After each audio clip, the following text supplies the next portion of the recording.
Ezekial 17. And the word of Jehovah came to me, saying, Son of man, put forth a riddle, and speak a parable to the house of Israel. And you shall say, Thus said the Master Jehovah, the great eagle with large wings of long pinions, covered with feathers of various colors, came to Lebanon and took the top of the cedar.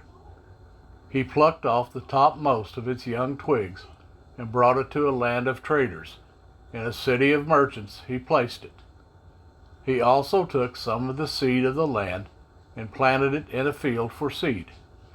He took it by many waters, set it like a willow tree. So it grew and became a low, spreading vine. Its branches turned toward him, and its roots were under it. And it became a vine, and brought forth branches, and sent out shoots. And there was another great eagle, with large wings and many feathers. And see, this vine bent its roots toward him, and stretched its branches toward him, to water it, away from the beds where it was planted. It was planted in a good field by many waters, to bring forth branches, to bear fruit, to be a splendid vine.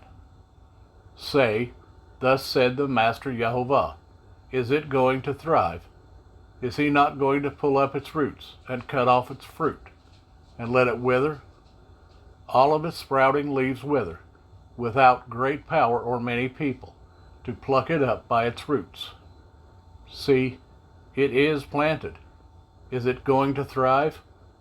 Would it not utterly wither when the east wind touches it, wither in the beds where it grows?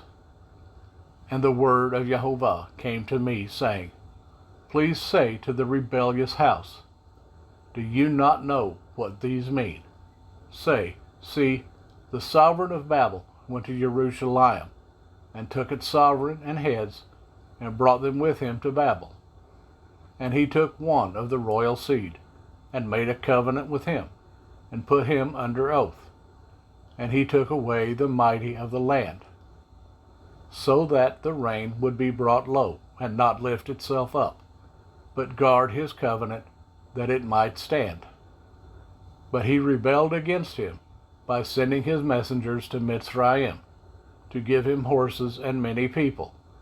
Shall he thrive? Shall he escape who is doing these? And shall he break a covenant and still escape?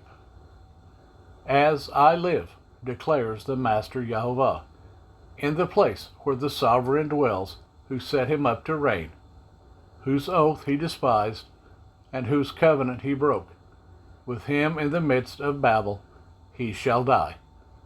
And Pharaoh, with his great army and great company, is not going to help him in battle, when they heap up a siege mound and build a wall to cut off many beings. And he despised the oath by breaking the covenant.